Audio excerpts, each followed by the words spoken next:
A ver, veamos. No sé si ahí lo ves. En realidad,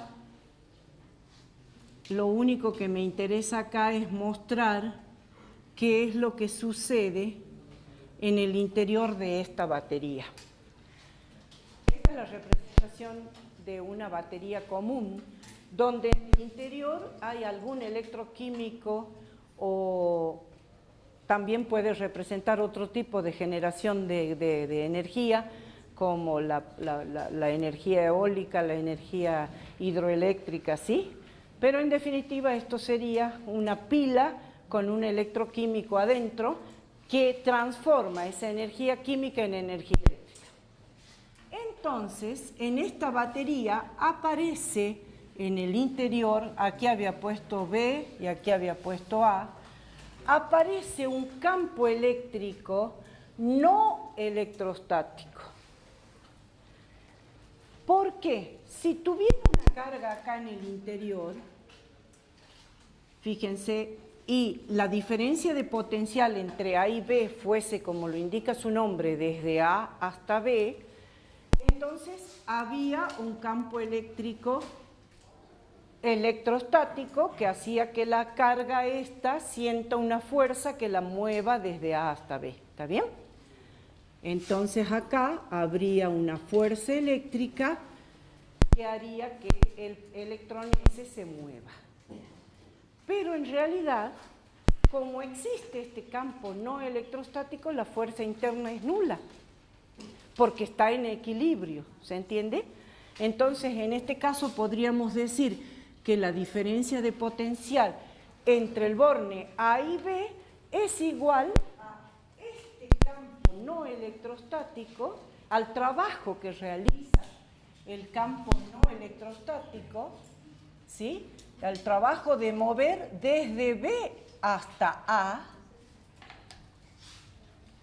y a este trabajo lo llamamos fuerza electromotriz y lo representamos con la letra griega epsilon, ¿sí?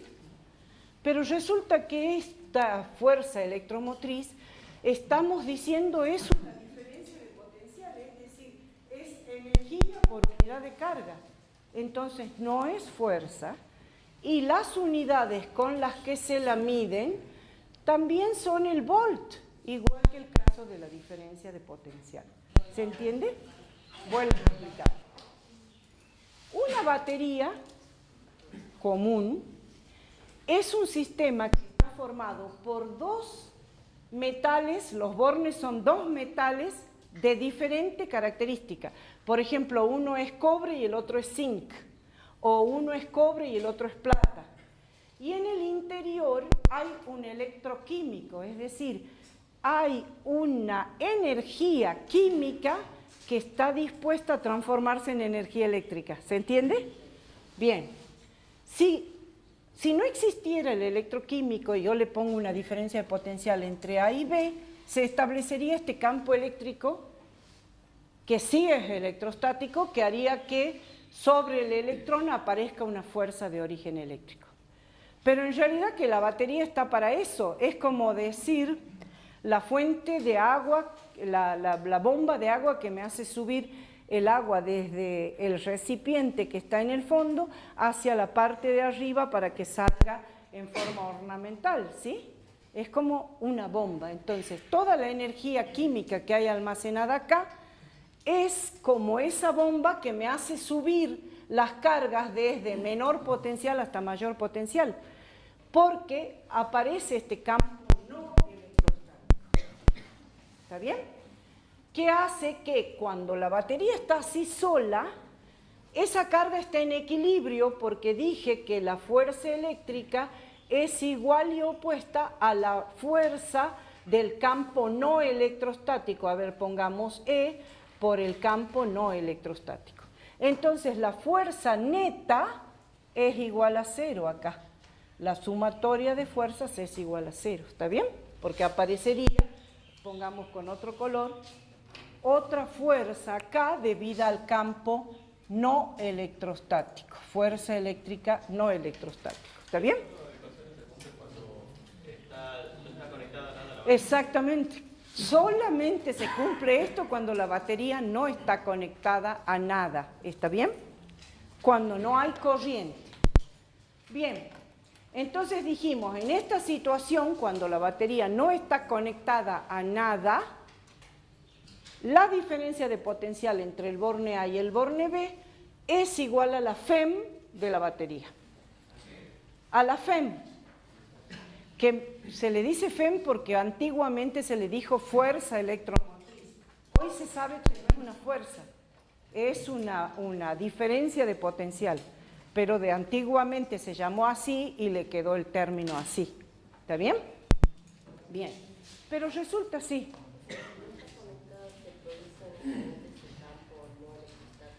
Ahora vamos a conectarla y te voy a mostrar qué pasa. Sí. ¿No sería trabajo por unidad de carga? Sí, es trabajo por unidad de carga. Ah, acá sí. Tienes razón, no le puse trabajo por unidad de carga. O por L tendría que haber puesto porque la carga que elegí es el electrón, ¿no? ¿Está bien? Bien, ahora entonces conectemos esa fuente, la conectemos con un conductor.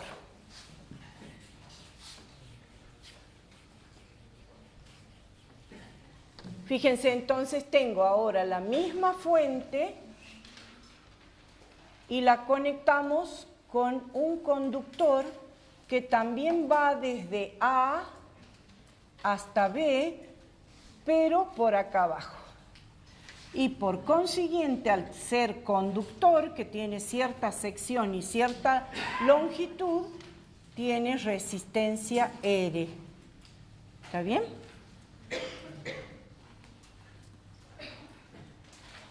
¿Qué dijimos? La corriente va de mayor potencial a menor potencial. Es decir, habíamos dicho que el borne A estaba a mayor potencial que el B, por lo tanto la corriente tiene que salir de A y recorrer el conductor y volver a B. Esta es la corriente. Cuando la corriente circuló todo el conductor, perdió energía potencial. Y cuando llega al borne B, el campo no electrostático, ¿qué hace? Le entrega energía para que cuando llega a A, la corriente, vuelve a tener la diferencia de potencial que tenía antes. ¿Se entiende? Es como si yo dijera, bien, dibujemos potencial en función del camino recorrido y dijera, la batería hace que suba hasta el potencial máximo y el camino recorrido en la resistencia hace que el potencial vuelva a cero. Cuando llega a B, vuelve a empezar que la batería sube cuesta arriba desde 0 hasta el valor máximo y así sencillamente. ¿Se entiende lo que quiero decir? Entonces la batería le entrega energía para que cuando llega la carga al borne A tenga todo el potencial que la hace circular. Bien, pero a mí ¿qué me interesa de todo esto? Me interesa mostrarles que ahora la diferencia de potencial entre A y B es igual a la corriente que se ha establecido por la resistencia del conductor. ¿Sí? En el caso de que esta fuese una batería ideal, directamente la caída de tensión entre los bornes A y B va a ser igual a la FEM porque no hay, o sea, si la batería es ideal, ¿qué quiere decir con que es ideal? Que no tiene resistencia interna.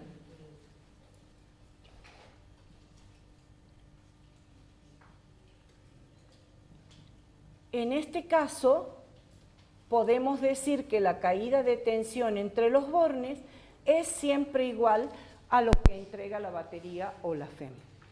Sin embargo, eso no sucede. Y siempre existe una resistencia interna en la batería, porque las baterías reales ¿Qué es lo que tienen? Tienen ese material electroquímico que se transforma en energía eléctrica, que a medida que pasa el tiempo se va desgastando, ¿sí? Entonces se va gastando el material electroquímico, y ¿qué pasa? El valor de la resistencia se hace mayor, crece hasta impedir que pase la corriente. Ustedes habrán visto algún... Claro, se quedan sin batería, ahí es cuando se agota la batería, digamos, ¿sí? Sin embargo, si vengo con un voltímetro y mido la diferencia de potencial entre los dos bornes, el voltímetro me va a seguir mostrando que, por ejemplo, mide 12 voltios, pero no pasa corriente. ¿Por qué? Porque al envejecer el material, la resistencia se hizo casi infinita y no deja pasar corriente. ¿Está bien? Sí. Si vos mides una pila descargada con el voltímetro, te va a decir 1,5 o 3 voltios, dependiendo de cuánto valga la pila. Bien, sí. ¿Cuál es la diferencia entre el campo no electrostático con el electrostático? ¿Que varía el campo con el tiempo? Sí. No es que varíe. ¿Se acuerdan cuando vimos el campo electrostático? Habíamos visto que el trabajo de recorrer un campo electrostático, un camino cerrado, era cero. O sea, si aquí no existiera este campo generado por la energía interna de la pila, si no existiera, ¿qué pasaría? Las cargas de signo negativo se vendrían hacia el lado del potencial B, y las de signo positivo se acumularían acá, y ahí se detendría, porque no hay movimiento. En el campo electrostático no hay movimiento de cargas, solamente hace el movimiento instantáneo hasta que se pone en equilibrio y nada más. En cambio, el campo no electrostático permite que siempre haya una diferencia de potencial que haga que las cargas se muevan. ¿Por qué? Porque el trabajo del campo no electrostático en un camino cerrado no vale cero. ¿Está bien? Es distinta la expresión. Exactamente. El campo electrostático, acordate, era simplemente las cargas en equilibrio, no se movían. Para que se muevan, hemos colocado este elemento que se llama batería, ¿sí? Y la batería tiene un campo no electrostático, que está dado por la energía química o lo que fuera que genera la corriente.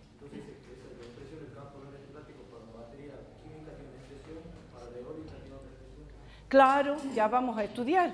Bueno, la eólica no la vamos a estudiar la que se genera con el campo magnético. ¿Sí? Bien, veamos. Entonces, lo que quiero mostrarles ahora es que si la batería posee resistencia interna,